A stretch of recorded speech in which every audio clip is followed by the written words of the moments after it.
Hey everyone, welcome to George's Library. My name is George and today I want to talk about Tehanu by Ursula K. LeGuin.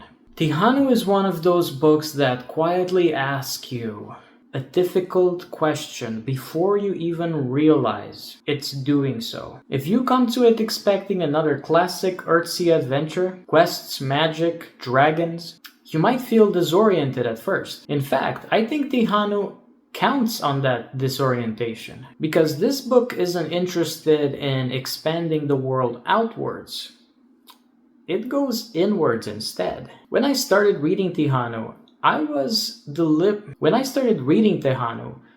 struck by how deliberately small it is. The stakes are not epic in the traditional sense. There's no grand journey, no looming war. What we get instead is daily life, trauma, aging, care, and survival. And that shift, it's not accidental. It's the point. This is a book about what happens after the hero's story ends. Thinar, now older, now settled, now carrying a life shaped by choices and losses, is at the emotional center of the novel. And LeGuin treats her with extraordinary tenderness. Thinar isn't powerful in the way fantasy usually values power. Her strength comes from endurance, from attention, from choosing to care when the world gives her every reason not to. Tehanu herself is the most unsettling and compassionate presence in Earthsea. She isn't symbolic in a neat, allegorical way. She's real, painful, and fragile, and the book never looks away from that. LeGuin refuses to soften the reality of harm, especially harm done to the vulnerable. What really stayed with me is how the novel interrogates power. Magic here feels diminished,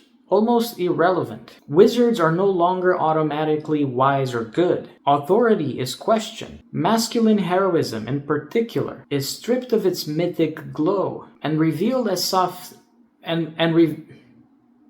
revealed as something often careless, even destructive. And Ged, once the center of Earthsea, feels almost like a ghost in this book. His presence is quiet, restrained, and deeply human. The loss of his power isn't treated as tragedy in a traditional sense. Instead, it becomes a reckoning. Who are you when the story that defined you is over? LeGuin doesn't offer easy answers. Tehanu isn't comforting in a conventional way. It's slow, it's heavy. It asks you to sit with discomfort, with injustice, with the idea that goodness doesn't always come with recognition or reward, but it's also incredibly compassionate. This book again made me rethink what fantasy can do. It suggests that the most radical thing a story can focus on is conquest or destiny. It suggests that the most radical thing a story can do isn't focusing on conquest or destiny.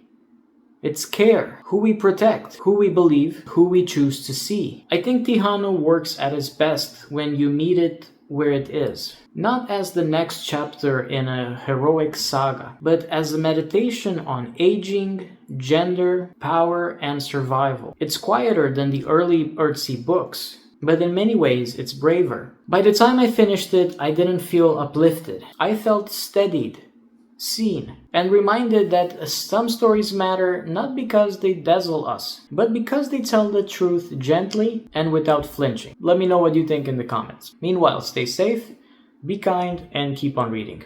I'll see you next time.